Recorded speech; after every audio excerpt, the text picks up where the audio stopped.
Hello, everyone, and welcome to another edition of Rips Report by Eastland County Today. I'm your host, Levi Freeman. We are here at the beautiful Majestic Theatre in downtown Eastland. We are joined today with their general manager. We have Rhyne Hobbs with us. Thank you so much for being on the show, Rhyne.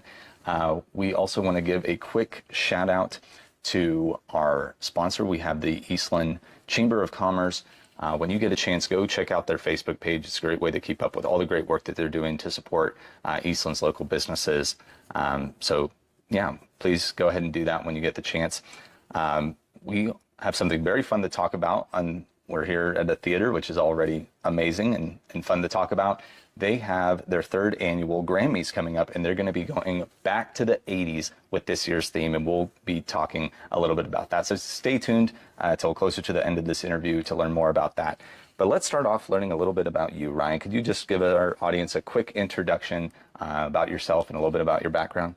Sure. I'm from Eastland. I've been part of the Majestic Theatre since 1995. I've been the general manager since 2010. Did take a year off to sell insurance. My daughter calls that a side quest of mine, but I'm back here at the Majestic, where I belong, feels like home. And that's kind of the history of Rhyne and the general manager in the theater. Well, you've certainly made this theater feel like a second or third home for a lot of people. Feels wonderful to come here. Your staff's wonderful, and we'll talk about them too a little bit later.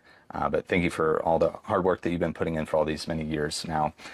So for those who may not know watching, what exactly would you say is the Majestic Theatre, and what is its purpose and meaning for Eastland? Oh, the Majestic Theatre, it's a historical theater in downtown Eastland.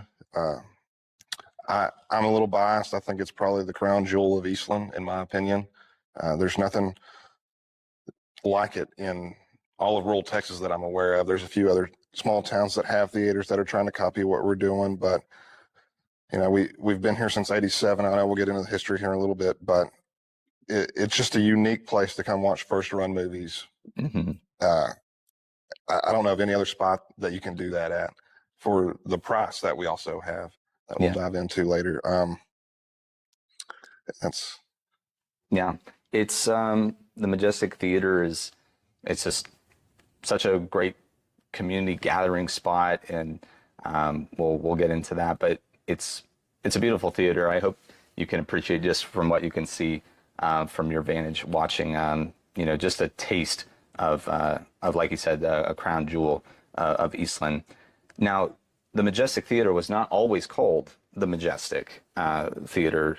Could you talk a little bit about the history of this space and kind of its evolution over time? Sure. C.U. Conley built this theater in 1920. It was called the Conley Theater, done mainly live performances. I think it might have showed a few silent black and white pictures. It was the Conley Theater up until the late 40s when Carl Hoblitzel, who built the Majestic in downtown Dallas. He also had the Interstate Theater Corporation, which went out through rural Texas and Oklahoma and purchased and leased several different theaters, and this is one of them, but he remodeled this one in '47 and renamed it the Majestic after the one in downtown Dallas. Wow. That is a great lineage to be part of, and I still need to go to that Majestic. That's on my bucket list to go to that Majestic, but tough to beat this Majestic that we have here. And like you said, over 100 years of history in operation here, so very impressive. So what types of productions do you put on here at the theater throughout the year? Oh, productions, it varies. We'll have dancing. We had Viva Mexico, which was the culture dance back in November. Mm-hmm. We had the Jesus Christ Superstar event here a few months ago. Used to have the Fort Worth Opera here every year that would put on a production for the 4th and 5th graders of the county. Again, it just varies. Wow. So quite a big array of performance opportunities here. And didn't even mention, the Grammys that are coming up here, and that's kind of a homegrown event as well that we'll talk about a little bit more in just a moment. What are your movie show times each week? Like you said, these are, first run, shows. And so what times, what days of the week do you put them on, and how much do you charge for admission? So it's Friday, Saturday, Sunday, Monday at 7 p.m. each night. Doors open at 6:15, and general admission is just $5 for 3 and up. I like to say everybody pays kids price here. That's right. Yeah, that's that's something that I've just been blown away as as a kid. Coming here, I wasn't the one floating the bill, so I didn't appreciate it. But later, college and beyond, I've been blown away that you have been able to keep that $5 admission price point. You go to any other theater that's not running, like, oh, it's on its second month, a third month of running this movie, they might still be able to get away with $5 at the door. But to run it the first time through and be $5 is simply incredible. And we thank you for keeping it kids price for all of us. So what does a typical day or week look like for you as the general manager here? If there is such a thing. It just from day to day, it varies. But let's say it's a movie night, we're going to have to get here, probably around 5-ish, get everything turned on, heaters, ACs, projection equipment, make the popcorn, double check everything, meet and greet the volunteers. And then, we're sitting there, we're waiting for people to show up. Once they do that, we're sitting helping them with anything that we can help them with, hopefully selling them some popcorn and drinks. Start the movie at 6:45. Then I've got to do the box office. I've got to call in the grosses, make sure that balances. That's a typical night. Of course, still have to close, obviously. Right. It takes a good 30, 45 minutes after the movie's over to close. Projector's got to cool down. Yeah. It gets extremely hot.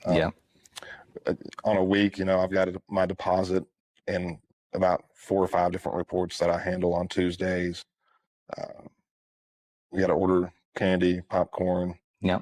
Mondays is typically when I do a little bit of negotiating sometimes.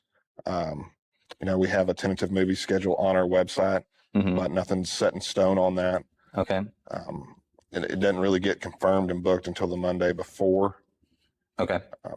I'm probably batting a 900 with that, so I do miss every once in a while on what we're going to have. But there's some negotiating that takes place because most theaters are not single screen like we are. Right. They're multi-screen, and typically the minimum for a first run movie is 2 weeks, but I've seen it where it's 3 or 4 weeks depending on what it is. If they think it's going to be a big blockbuster, Walt Disney likes, the Star Wars and the Avengers, they want 4 weeks for it. Every once in a while, I will give that to them. Right. Sometimes I'll try to do a holdover figure. That's mainly the negotiating part of it is, well, I'd rather keep it for 2 weeks, but if it does so much money in the box office on that second weekend, I will hold it for a third. Yeah, that type of thing, yeah. That hits about 50% of the time. Okay. So I have to put that into the schedule, anticipate, hey, is it going to be 2 weeks, 3 weeks, Yeah. It's fun. I enjoy it. I talk with all the different distributors. We don't hire that out like some theaters. They have their own booking agent. I've never done that. It saves us a little bit of money, and I just find it fun. Wow. Yeah. Well, we're glad you enjoy it and you do a really great job of it. And nobody's perfect. 900. I bet any baseball player. I wish the U.S. just recently lost, and I wish they had some more 900 baseball players out there. So you're doing a great job, and there is like some crystal ball work you have to do looking in and negotiating. So it comes with its challenges. But thank you again for your hard work there. So what are you hoping to continue to build here at the Majestic in the future? Oh, it's a historical theater, and our main mission is to keep this place alive.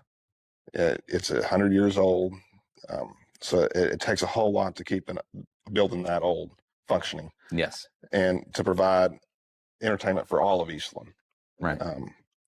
One of the things that we're working on, we have a few hurdles, is that we want to renovate the mezzanine area and rent it out for birthday parties, different maybe churches on a Christian movie wanted to rent that out, where they congregation would come up there and mingle, and then have the balcony open to where they could watch it together. Right. Eventually, I'd like to serve beer and wine up there for 21 and up, obviously. Mm-hmm. That's kind of where we're going. That's our dreams. Not sure if they'll come to fruition or not, but that's what we're working towards. Yeah. Yeah. Well, a lot of movies and shows are about dreaming and seeing what's possible. But yeah, well, I know it's like you said, or alluding to, it's hard enough just to keep the place going, a building this old, but you want to see that support and take it to the next level in the future. And we wish you all the best with that endeavor. Could you talk a little bit about your staff and volunteers here that are helping you make all this possible? How many people would you say are involved here, and what are some of the things that they do to help you out? Including myself, there's 4 people on the payroll. I'm only the only full-time employee. We have a custodian, and then I have 2 assistants that help me do things throughout the week and give me nights off so I can be with the family on the weekend. And then I think we have roughly about 30, 40 volunteers. And wow. when you come in the doors at 6:15 for a movie, you're automatically greeted by the first volunteer taking tickets at the door. Everybody behind the concession stand, they're all volunteers. The box office lady's a volunteer. And really, if it wasn't for our volunteers, we wouldn't be able to keep those prices down in the $5. That's really what makes this thing wonderful, and what makes it part of my experience is unique is the volunteers that just keep this place running. Wow. Yeah. So I personally think each and every one of those volunteers, it's something that I always brag about this place for, and it's because of them that this is all possible. So we want to send you a deep thank you to all those volunteers and your staff as well for giving you your days off, at least on the weekends. I know it can be a rough schedule to give up every weekend. So thank them as well for making that happen. Now, the Majestic Theatre is a nonprofit organization. How would you say the theater raises its funds, and what is your primary source of income? The biggest source of income is probably the concession stand. That's where we see all the proceeds. We have to split the box office with whoever made the movie. They typically get the bigger chunk depending on how new and how old the movie is. Okay. We get donations. We do get hotel motel tax from the city that we are very grateful for. Mm-hmm. That helps with some of the normal operations. Very good. Very good. And one of the reasons why that concessions is not shocking to me, that popcorn is incredible. It's my favorite movie theater popcorn out there. If y'all somehow made like a microwavable version of that, I know it wouldn't be the same. It's a 1953 Manly, so it's gonna be. You can't quite squeeze that in a microwave popcorn bag. So yeah, if you've never tried it, you've got to come just for that. Even if you don't maybe love the movie that's showing that week, I come sometimes just for that. Anyway, now turning our attention here, you have your 3rd annual Grammys coming up Thursday, April 23rd, Friday, April 24th, and Sunday, April 25th. Now, you guys are going back to the 80s, like I said, for this year's theme. What would you say makes this a can't-miss event, and people need to put this on their calendar? Oh, so it is very unique. I don't know how many other places besides the Paramount we kind of copied their Cabaret Under the Stars, but you get to sit on the stage, and your view is the auditorium, kind of what you see now. And we have some very, very talented performers, musicians, and then the performers, they're all very talented, but most of them are local. Mm-hmm. And who doesn't want to come and enjoy someone singing Stairway to Heaven? Something like that. It's going to be fun. We're going to serve heavy hors d'oeuvres. It is a fundraiser for the theater. We use those proceeds for special projects like redoing the seats, the projector equipment that we had to replace in 2012 when we went digital. I'm trying to think, since 2010, I think we've spent almost $900,000 on special projects. And, wow, that's that's part of the nonprofit is all the money that we do get. No one's getting rich off this place. It's getting poured right back into this facility. Whether, Right. like I said, it's the seats, the projection equipment. We've replaced the roof 3 times, air conditioning, Yeah. just renovating the concession stand, and just keeping this place going. There's always we've got a long wish list, Right. but we've managed to knock off 900,000 in the last 16 years. It's something I'm fairly proud of. Very good. That the board and I have accomplished. Very good. Yeah. So you know that when you come and enjoy the Grammys, that you're making a real impact, and a lot of that's coming right back here, right to the next experience that you get to have here at the Majestic. So that, yeah, it seems like a very important fundraising event as well, and something to help boost your theater here. And I've seen people online talking about it. What are they going to wear? The 80s is a great era to dress up for. So I'm seeing some people getting ready to, might not just be the performers dressing up. I think we're going to have some people in the audience. So you could be part of that as well. So what preparations are necessary to make this a successful event each and every year? Oh, it is definitely a process. I have work with a committee of board members, so not our full board. Of course, they're all full supportive, but there's about 4 or 5 of us that we get together. We start in January, meet once, and then we meet twice in February, and then we start meeting every week prior. But it takes a lot of brainstorming. We came up with the 80s, just kind of fell in love. Who doesn't love the 80s? Yeah. But it requires a whole lot of tearing down the stage, building the stage out, getting all the tables and the chairs set out. Mandy does a wonderful job of getting the whole show put together. She's in charge of getting all the artists, the performers, and putting the show together itself. Yes. Jayton, he does a wonderful job of online tickets. We actually have it where you can go and pick your seat out and you can see the view. He put all that together, and wow. She gets all the food and stuff together. I've been working on the bar put together. My wife, Laura, she is the marketing and graphic guru, and helps us market it on Facebook and comes up with our pretty awesome graphics. Yeah, definitely catches your attention, and it's I've been the past couple of years, and it's a beautiful event, and it takes a lot of planning from the top, to the bottom. People willing to get their hands dirty if they got to make it all happen, and there's some building that needs to happen. But yeah, the sound system was great last year, and Mandy does a great job organizing. So it takes a full team effort to make it all happen. So what's the best way for people to get their tickets, and when does the show start each night for the Grammys? So the tickets are available online. You scan the QR code, or you can go to our website, majesticeastland.com. Should be over on the right-hand side of it. It starts at 6:30 every night, Thursday, Friday, and Saturday, 6:30 every night. Perfect. Now, is there anything else you would like to mention before we get into our Rip Report question of the day? I'd like to thank the volunteers one last time. If it wasn't for y'all, we wouldn't be here. The theater wouldn't be here.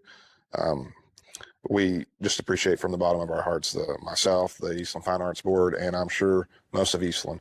Also would like to thank Al Harumza. He's the one who came up with the Grammys. He attended the Cabaret Under the Stars and really had a vision of bringing it to Eastland. And he's an engineer per se. He comes up, he fixes, he keeps that 1953 mailing machine running. He's the one who puts the stage together for us. Wow. And then last but not least, thanking my wife for allowing me to do this, where I'm having to work weekends and not always being there with the family. Thank you, Laura. Absolutely. Thank you again to all those people making this happen. We all get to benefit from it. Now, since this is the Rip Report, we have to ask a question inspired by Old Rip, the legendary horned toad, right here in Eastland. What made y'all decide to rip back into the 80s for this year's Grammys? Oh, again, it probably just came back to that committee. We threw a bunch of different ideas out, and I think everybody on the committee just loves the 80s. And there's so many classics that come from the 80s that we're still listening to today. Definitely. Definitely. So it's going to be a very fun and unique year. Yes, absolutely. I'm excited to be part of it. I guess I should say I'm one of the people singing in it. So don't let that scare you all away. I'm practicing for it in my spare time, but really excited that this year's the 80s, and some of my favorite songs of all time come from that era. Even though I was born, I'm a 90s kid. I was born in 94, but excited to get to live the 80s with all y'all. Lastly, how can people reach you or learn more about the theater and the Grammys? Our website, majesticeastland.com, or Facebook, or just come down and see us here at 108 North Lamar. Perfect. Well, thank you so much, Ryan, for all that information and being on the show today. It means a lot to us, and supporting local journalism. It was great to have you on the show, and we'll be seeing you for the Grammys here in just a little bit. Those of you watching, if you've enjoyed this interview, please like, share, subscribe, comment below, and also consider subscribing to Eastland County Today. We have a print and digital edition for you to keep up with all of Eastland's local news. We also want to thank our sponsor one last time. We have the Eastland Chamber of Commerce. Go over, check out their Facebook page, and see how they can help your business thrive here in Eastland. Once again, this has been Rips Report. I'm your host, Levi Freeman, and from Eastland County Today and the Eastland Chamber of Commerce. Until next time, stay ripped.